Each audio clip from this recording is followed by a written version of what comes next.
Hi friends, Siragadikka ஆசையில் இந்த வாரத்துக்கான ப்ரமோ வந்து ரிலீஸ் பண்ணிட்டாங்க. மீனாவுக்கு வந்து உடம்பு சரியில்லை போல்.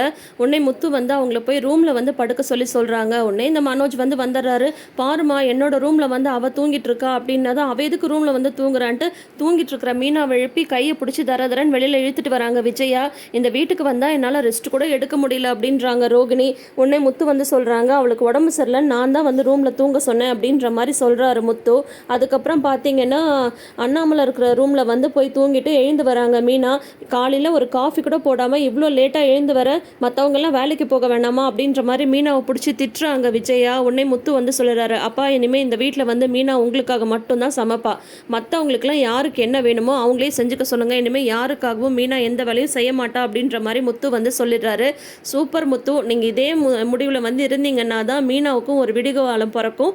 இப்போ வந்து பார்த்தீங்கன்னா வந்து முத்து எடுத்துக்கிற டெசிஷன் வந்து கரெக்ட் அப்படின்ற மாதிரி தான் நம்மளுக்கு வந்து தோணுது.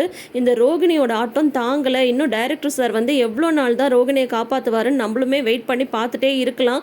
ஆனால் மாட்டும் போது நல்லா சக்கையாக மாட்டணும் அப்படின்ற மாதிரி தான் தோணுது. ஏன்னா இல்லாத ஆட்டம் போட்டுட்ருக்காங்க.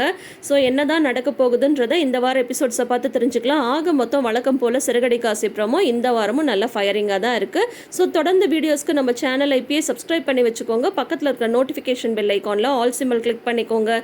தேங்க்யூ.